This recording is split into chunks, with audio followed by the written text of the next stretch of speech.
Et cette pause qui s'est formée maintenant, nous l'utilisons au maximum. Nous perfectionnons les technologies, nous vérifions actuellement les outillages qui arrivent, nous formons les employés. Et nous les formons non seulement à travailler sur les équipements, mais aussi à entretenir et à réparer les outillages. Tout ce processus est en cours.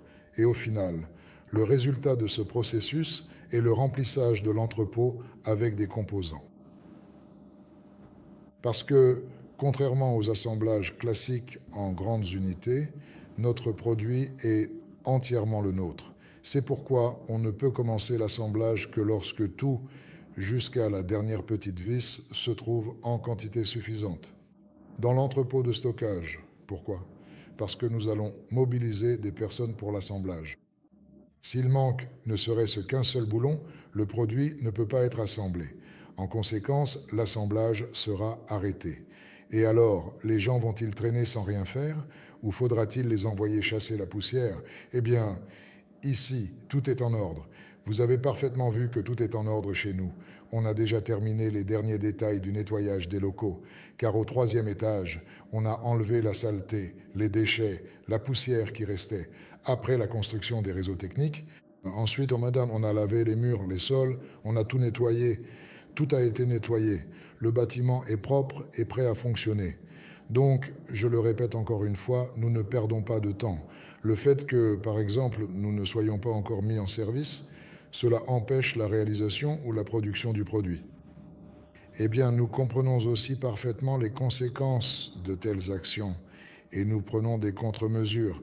Nous nous appuyons sur notre expérience de vie et notre expérience dans l'organisation de processus dans des situations similaires, car l'équipe n'est pas composée de novices en affaires, tout comme les employés et les responsables qui s'occupent directement des activités opérationnelles et de la production. Ils comprennent parfaitement les conséquences, ils comprennent parfaitement les démarches à suivre, et il n'est pas nécessaire de tout leur expliquer dans les moindres détails, car ils saisissent tout cela très bien, ils sont déjà passés par là. Et ceux qui suivent l'actualité du terrain, qui regardent les shorts, les vidéos, qui connaissent la production, comprennent parfaitement ce qui se passe sur le plateau. On peut dire en somme que les mesures prises pour freiner le projet ont une coloration purement politique. Quant au résultat, la façon dont ces sanctions ont été imposées, les sanctions contre nous, eh bien très bien, nous verrons bien. Combien de temps a duré l'examen de la dernière demande de mise en service? Je parle maintenant de la levée des remarques. Lorsque nous aurons corrigé toutes leurs observations, alors nous déposerons la demande. Nous n'avons pas encore fait la dernière demande, car même la simple formalisation des servitudes prend du temps. Merci. La dernière fois, j'ai posé une question sur l'enroulement avec un fil de section rectangulaire. Vous avez dit que vous n'en voyiez pas l'intérêt. Mais cela n'augmente-t-il pas la puissance spécifique et n'améliore-t-il pas la dissipation thermique? Non, cela s'aggrave. Et comprenez-moi bien, s'il vous plaît. Par exemple, pour les hautes fréquences, on utilise un fil Litz qui est composé de nombreux conducteurs de petits fils. Pourquoi? Parce que le courant à haute fréquence circule principalement à la surface. Mais lorsqu'on enroule des machines, de grandes machines, là, on utilise des barres de section aussi grosses que ma main.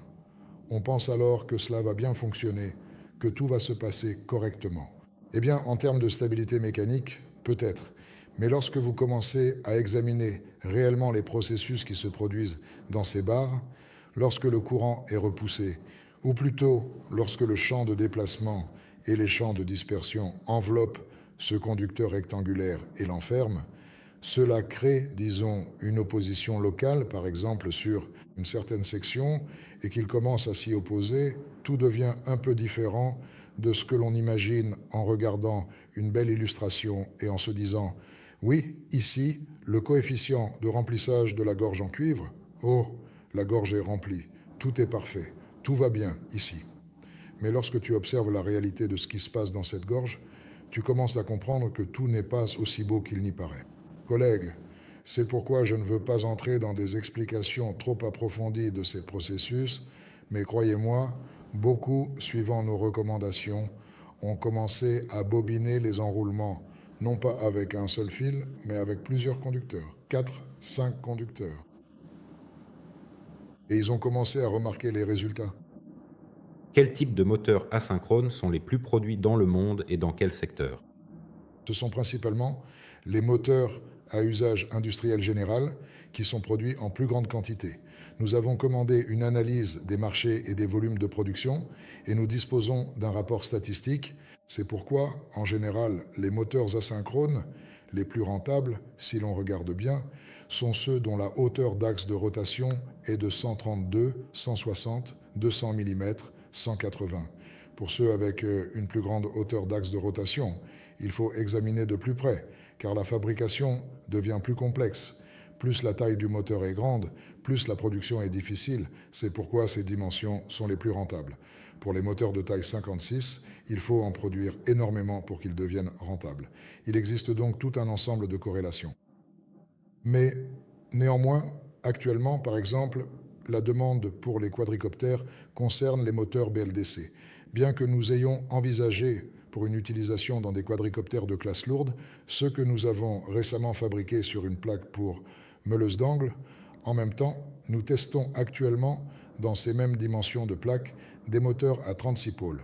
Ces moteurs ont une partie frontale plus petite, utilisent moins de cuivre, mais offrent en même temps plus de puissance. Ils sont plus prometteurs pour une utilisation dans les quadricoptères de classe moyenne et lourde. Oui, cela leur permettra d'occuper une niche dans l'aviation sans pilote et d'être demandés.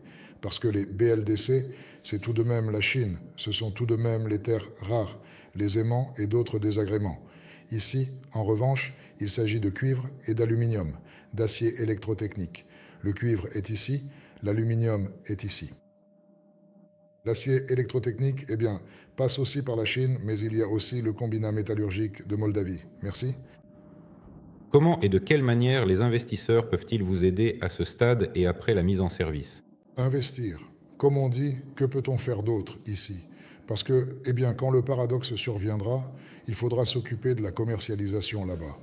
Et il y aura une place pour les investisseurs, un domaine où ils pourront mettre à profit leurs compétences, tenter leur chance précisément dans l'organisation des ventes, du service, de l'assistance, du service après-vente, essayer tous ces aspects et se tester dans ce secteur. Merci. Et les vis, les boulons, les tire-fonds sont-ils également fabriqués sur la presse à frappe à froid que nous avons ici? Non, cette machine est conçue uniquement pour les arbres. Pour passer à un autre produit, il faudrait changer tout l'outillage. Cette machine est très grande et il n'est pas économiquement rentable d'y fabriquer des articles de quincaillerie. Il existe des machines spécifiques pour les articles de quincaillerie. Elles sont petites, compactes et très répandues. Il n'est pas si difficile d'en acheter, mais il vaut mieux acheter des produits déjà finis. Voilà pour ce qui est de la production en interne. Parce que les articles de quincaillerie sont assez répandus, mais il faut préciser que ce ne sont pas des produits spécifiques. Merci beaucoup.